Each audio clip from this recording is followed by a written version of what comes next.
खुलुमबाय रायजोफोर दिनै फुंबिलिनि खौराङाव फिन खेबसेबाव बयखौ बरायनानै लाग्रोबाय।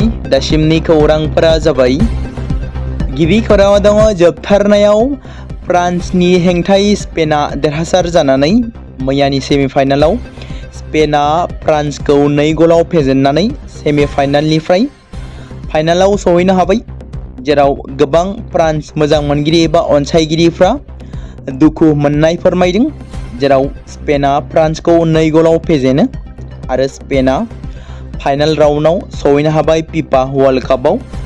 बेबारनि फिफा वर्ल्ड काप 2026 फाइनालाव सोर बबे टीमजों गेलेगोन नोंथांमोना कमेन्टनि गेजेरजों फोरमायहरनो हागोन, जेराव इंलेन्ड आरो आर्जेन्टिनानि गेजेराव गाबोन 16 जुलाइ खालारनि 12:30 रिंगायाव इंलेन्ड आरो आर्जेन्टिनानि गेजेराव सेमिफाइनाल बादायलायनाय जागोन आरो बे सेमिफाइनालाव बबे मोनसे टीमा देरहासार जागोन बेनि उननिफ्राय स्पेननि हेंथायै गेलेगोन। आर्जेन्टिनाया जुदि सेमिफाइनालाव देरहासार जानानै फैयोब्ला बिथांमोना गेलेगोन स्पेननि हेंथायै, एबा इंलेन्डआ जुदि देरहासार जानानै फैयोब्ला इंलेन्ड आरो स्पेननि गेजेराव फिफा वर्ल्ड कापनि फाइनालखौ गेलेगोन आरो फिफा वर्ल्ड कापआव सोर देरहासार जायो चेम्पियननि ट्रफिखौ मोननो हागोन। नोंथांमोना सोरखौ देरहासार जागोन बायदि मोनो कमेन्टनि गेजेरजों फोरमायहरनो हागोन।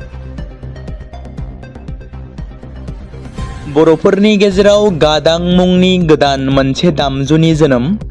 आसाम गौरब बारलांफा नार्जारिनि नाजानायाव सं दिहुनजाबाय गादां मुंनि गोदान मोनसे दामजुआ। गोदानै दिहुनजानाय बे दामजुआ दोरोङारि दामजु सेरजानि आखुथाय गोनां, जाय औवाजों बानायजानाय। गोदानै दिहुनजानाय बे गादां मुंनि दामजुआ बर'फोरनि दामजुआरि हारिमु इन्स्ट्रुमेन्टेल कालचारेलनि फारिलाइखौ बांहोनायाव हेफाजाब होगोन आरो बर'फोरनि दामजुआरि हारिमुखौ जौगाहोनायाव गोनां मोनसे बिफाव लागोन। बर' खृष्टानफोरखौ थांनाय बावैसो सान सिगाङाव आसाम एसेम्ब्लिनि बारग' बुंथिगिरि आरो आथिखालनि आसामनि मन्त्रि बिस्वजित दैमारिया बर' खृष्टानफोरखौ माइन'रिटियाव थानो ना एसटिआव थानो बेबादि सोंथि दिखांनायखौ लानानै बर' खृष्टानफोरनि दैदेनगिरि बिथांमोननि आखाइनिफ्राय बिस्वजित दैमारि बिथांनो गोथार बाइबेल गथायदों, जेराव बर' खृष्टानफोरनि दैदेनगिरि बिथांमोननि आखाइनिफ्राय बिस्वजित दैमारि बिथांनो गोथार बाइबेलखौ गथायो।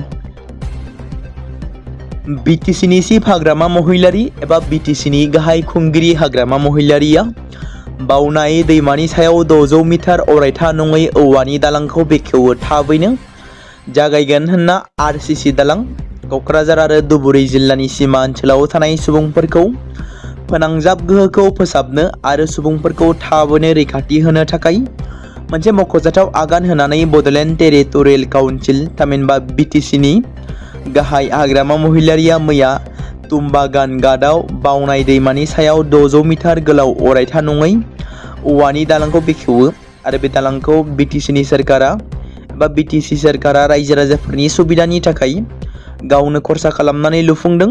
गोबाव समनिफ्रायनो बावनाय दैमानि सायाव दालां गैयैनि जाहोनाव जायगानि थागिबिफ्रा गोबां जेंनाजों मोगा-मोगि जानांदों आरो दैमाखौ बारनो थाखाय गंसे फिसा दंफांनि नावनि सायाव सोनारनो गोनां जाबोदों। रायजो राजाफ्रा मोगा-मोगि जानांनाय जेंनाफोरखौ नोजोर होनानै बिटिसि सोरखारा अरायथा नङै दालां लुफुंजासिम रैखाथियै आरो गोरलैयै थांलाय फैलाय खालामनो थाखाय औवानि दालां लुफुंनायनि खामानिखौ आखायाव लादों आरो बे हाबाफारियाव मैया बाहागो लादों बिटिसिनि चिफ हाग्रामा महिलारिजों लोगोसे मावफुं सोद्रोमा मृत्युन्जय नार्जारिया। एक्स-एनडिबिनि नंखाय मुं लानानै रां खांदों होननानै अजद होनायनि सायाव खेंफोरथि होदों अल एक्स-एनडिबि एस'सिएशन कमिटिआ। थांनाय सानखालि माखासे खौरां बिजोंनि गेजेरजों बारग' एनडिबि सिला बसुमतारी एबा बि सुदेमा अल एक्स-एनडिबि एस'सिएशन कमिटिनि सोद्रोमाफोरखौ एक्स-एनडिबिनि नंखाय मुं लानानै बिटिसि सोरखारनिफ्राय 2 लाख रां होगोन होननानै साफायाव 3,000 रां खांदों होननानै खौरां फोसावनायनि सायाव खेंफोरथि होदों एक्स-एनडिबि एस'सिएशन कमिटिनि आफादगिरि चन्दन बाले आरो नेहाथारि रिंखां मुसाहारि बिथांमोना फोरमायनाय बादिब्ला बेबादि जेबो रां खांनाय जायाखै आरो सिला बसुमतारीया एक्स-एनडिबिखौ आथिखालाव गैलिया होननानै बुंनाय बाथ्रानि सायाव गोथौयै दुखु मोननाय फोरमायदों आफादनि मावथिफोरा। रुपा निरला मुंनि सासे हिनजावसा जाय खोनानो एबा रायज्लायनो हाया गासै बिटिसि आसाम आरो भारतनि जानानै इउरपनि बादायलायनायाव बाहागो लानो थियारि जागासिनो दं। 20 जुलाइ 2026 खालारनिफ्राय जागायनो गोनां DEF कम्पिटिशन 2026 आव मुलुगनि 9 बादायगिरिफ्रा बाहागो लागोन आरो भारतनिफ्राय 2 बादायगिरिफोरखौ सायख'नाय जादोंमोन आरो बिसोरनि गेजेराव सासेया रुपा निरला जाय बेरगाव ब्लकनि सिङाव थानाय सुक्लायाव थायो। खौरां मोननायनि उनाव बिटिसिनि गाहाय हाग्रामा महिलारिया रुपा निरलानो 5 लाख राङारि हेफाजाब होयो। BPF आरो BSU ब्लक कमिटिनि सोद्रोमाफोरा रुपा निरलानि न'आव थांनानै हाग्रामा महिलारिनि अनसुंथाइ होनाय रांखौ गथायनानै होयो। आसाम आयेन आफादनि रां बावजा जथुम्मानि 6थि सानाव दतमा बियाबनि MLA मानगोनां रबिराम नार्जारिया बिबुंथि होदों दि आसाम सोरखारा जुदि बर' हारि आरो बर' रावनि हेंथा नङाब्ला दिल्लीनि JNU आव बर' बिफाननि सोसनफानायनि थाखाय 10 कोटी रां अनसुंथाइ होनानै हेफाजाब होनांगौ होनना दाबि खालामदों MLA रबिराम नार्जारिया। असमिया सावथुननि मुंदांखा फावखुंग्रि पूर्वी शर्माया मैया रुंसारि जाबाय। बिखानि बेरामनि थाखाय गुवाहाटीनि गंसे गावारि फाहामसालियाव फाहामथाय लाबाय थानाय समावनो रुंसारि जायो। रुंसारि जानाय फावखुंग्रि पूर्वी शर्माया असमिया सावथुननि मुंदांखा फावखुंगुर तपन दासनि बिसिमोन। बे समाव नोंथांमोननि गेजेराव फिन आरोबाव फोसावनो लादों जोंनि गेदेमा रन्जन दैमारिनि बागै। जों बयबो मिथिगौ दि मोनसे समाव आलादा रायजो बड'लेण्डनि थाखाय हारिनि रैखाथिनि थाखाय बर'नि हाथियार लाग्रा आफाद जोनोम होनानै गोबाव सम सोरखारनि हेंथायै दावहा नांबोनाय बयजोंबो मोजां मोनजाग्रा रन्जन दैमारिया दासिमबो जोबथेसालियाव दं। CBI केसजों एक्टिभ जानानै थानायनि जाहोनाव बिथांजों लोगोसे माखासे बारग' NDB केडारफोरा जेलावनो दासिमबो दं। बे बाथ्राखौ मख'नो गोनांदि 2022 नि सुप्रिम कर्टनि गोदान हियारिंनि तारिखआ पाब्लिक डमेनाव फिन फोसावजायाखै। उकिलफोरनि सम मोनै आरो गुबुन आयेनारि जाहोनफोरनि थाखाय बिथांनि जानो गोनां हियारिंआ दोनथ'जागासिनो दं। बेराफारसेथिं बिथां गेदेमानिनो आंगो बिनानाव डक्टर अनजालि दैमारिनि नाजानाय आरो गोबां बारग' NDBफोरनि गोख्रों नाजाबोबाय थानायजों गोबां खेब हियारिं जानानै थांदोंब्लाबो मोजां फिथाइ थायाखै, जेराव गोबां खेब बेल हियारिं जानो गोनां समावनो उकिलफोरनि सम आरो खाबु होनो हायैनि जाहोनाव गेदेमा रन्जन दैमारिनि हियारिंआ आद्रा जानानै थादों। माब्ला बिथांनि फिन हियारिंआ जाफिनगोन? माब्ला बिथाङा जोंनि गेजेराव बर' हारिनि गेजेराव उदां जानानै फैनो खाबु मोनगोन?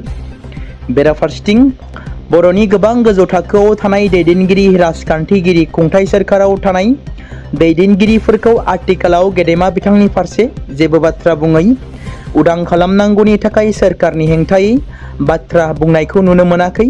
सोर गारां दिखांगोन रन्जन दैमारिनि थाखाय बेखौ उननि समासो फोरमायसिगोन। बे बाथ्राखौ मख'नो गोनांबावदि बर'फोरनि थामथि गोरोबथा BTR गोरोबथानि गेजेरजों ex-NDB एबा बारग' NDBफोरनि जेंना बारग' NDBफोरखौ जेलनिफ्राय उदां लाबोनायनि दफा दंमोन। नाथाय बे दफानि गेजेरजों रन्जन दैमारिनि अनगायै माखासे बारग' NDBफोराल' उदां अख्राङाव फैबाय। ex-NDBफोरनि जेंना साख्रिनि जेंना थांना थानायनि थाखाय राहा खालामनानै होनो थाखाय थांनाय 2020 मायथाइनि 27 जानुवारि खालाराव NDB एबा एबसु NDB UBPO आरो आसाम सोरखार भारत सोरखारनि जथायै BTR एकर्डआ जानानै थांदोंमोन, जाय एकर्डआव गोबां दफाफोरा दंमोन। बेनि गेजेराव बारग' NDBफोरखौ जेलनिफ्राय उदां अख्राङाव लाबोनानै बिथांमोननो थांना थानायनि खाबु खालामनानै होनाय दफाया आद्रा जानानै थाबाय। बेराफारसेथिं गेदेमा रन्जन दैमारिया दिनैनि समाव मानो बेबादि जोबथेसालियाव थाबाय थानो गोनां जाखो? सोर गारां दिखांगोन आथिखालाव गेदेमा रन्जन दैमारिनि थाखाय? सोर दैदेनगिरिया सोर राजखान्थिगिरिया उदां लाबोनांगौनि थाखाय हाबा मावगोन बेखौ उननि समासो फोरमायसिगोन।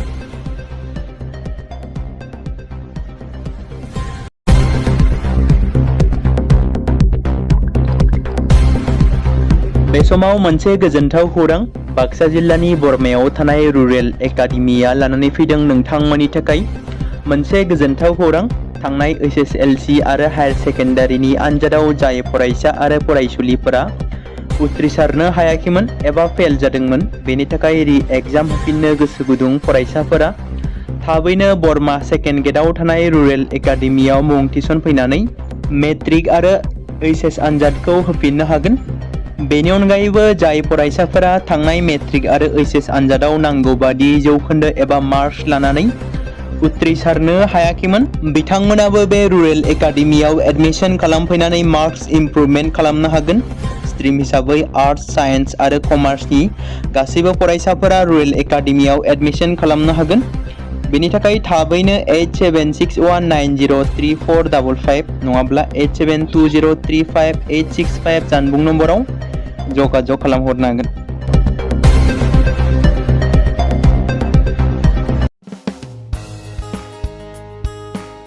बे समाव मोनसे गोनां फोसावथाय बर' सावथुन नायनानै मोजां मोनग्रा गासै बर' रायजो राजाफोरनि गेजेराव लानानै फैदों मोनसे बर'नि OTT प्लेटफर्म गोनां, जाय प्लेटफर्मनि गेजेरजों नोंथांमोना बर'नि गोदान गोजाम सावथुनफोरखौ नुनो मोनगोन। थांनाय माखासे बोसोर सिगां बर'नि गेजेराव लानानै फैनाय निउबो एप बायदिनो फिन आरोबाव लानानै फैदों बर' रायजो राजाफोरनि थाखाय।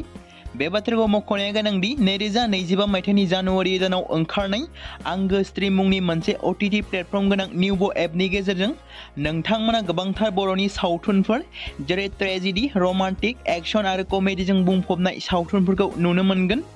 जेरै सनानि नखर, थांखि गैयै समाज, अनसुला आफा, हिर', बिमा बायदि बाजै, अर, थैसाम, वान्टेड, संदान आरो रं नाम्बार बायदि सावथुनफोरा मख'जाथाव।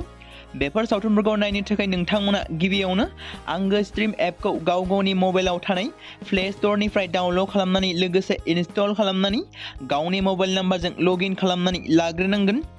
बेनि उनाव नोंथांमोना गोबांथार नुनो मोनै सावथुनफोरखौ गुगोल पे, फन पे आरो पेटिएमजों रं नाम्बार सावथुनखौ नायनो थाखाय 60 रां आरो संदान सावथुनखौ नायनो थाखाय 80 रां, वान्टेड सावथुनखौ नायनो थाखाय 60 रां, थैसाम सावथुनखौ नायनो थाखाय 60 रां बेबायदिनो गोबांथार नुनो मोनै सावथुनफोरखौ नायनो थाखाय सुबिदा खालामनानै होदों आंगो स्ट्रिम प्लेटफर्मा। फिन नोंथांमोननि गेजेराव फोरमायबावनो लादों बर' सावथुन नायनानै मोजां मोनग्रा गासै बर' रायजो राजाफोरनि गेजेराव लानानै फैदों मोनसे बर'नि OTT प्लेटफर्म गोनां, जाय प्लेटफर्मनि गेजेरजों नोंथांमोना बर'नि नुनो मोनै सावथुनफोर जेराव गोदान गोजाम सावथुनफोरखौ नुनो मोनगोन।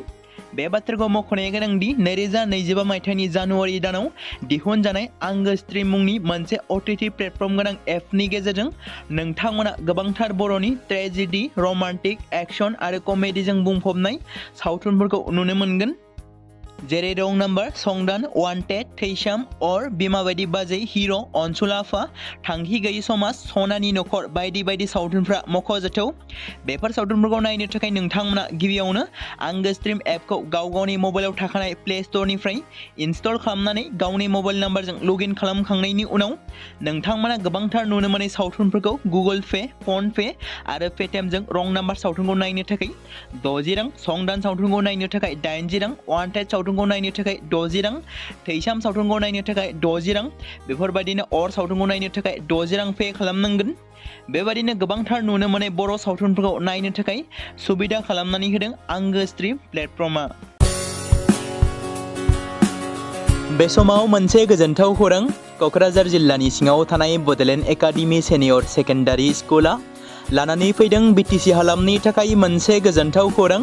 2026 आरो 2027 सोलोंथाइ बोसोरनि थाखाय क'क्राझार तिनिआलिनि हल्टुगाव आउटपस्टआव थानाय बड'लेण्ड एकाडेमि सिनियर सेकेन्डारि स्कुला फार्स्ट इयारनि थाखाय प्रि एडमिशन एबा जेबो बेसेन होनाङालासे मुं थिसननाय आरो फर्म गथायनाया दासान्दि सोलिगासिनो दङ आरो बेनि गेजेराव देग्लायनि मेट्रिक आनजादाव 100आव 75 जौखोन्दोनि गोजौआव जौखोन्दो लानानै उथ्रिसार जानो हानाय साबा फरायसा एबा बिजाथिफोरनि थाखाय आबुङै जेबो बेसेन होनाङालासे मुं थिसननो आरो फरायनो थाखाय खाबु होनाय जादों आरो बेनि अनगायैबो बोसोरै फरायसा आरो फरायसुलिफोरखौ लानानै EBS ट्रिप एबा सोलोंथायारि दावबायनायखौ लानाय जायो।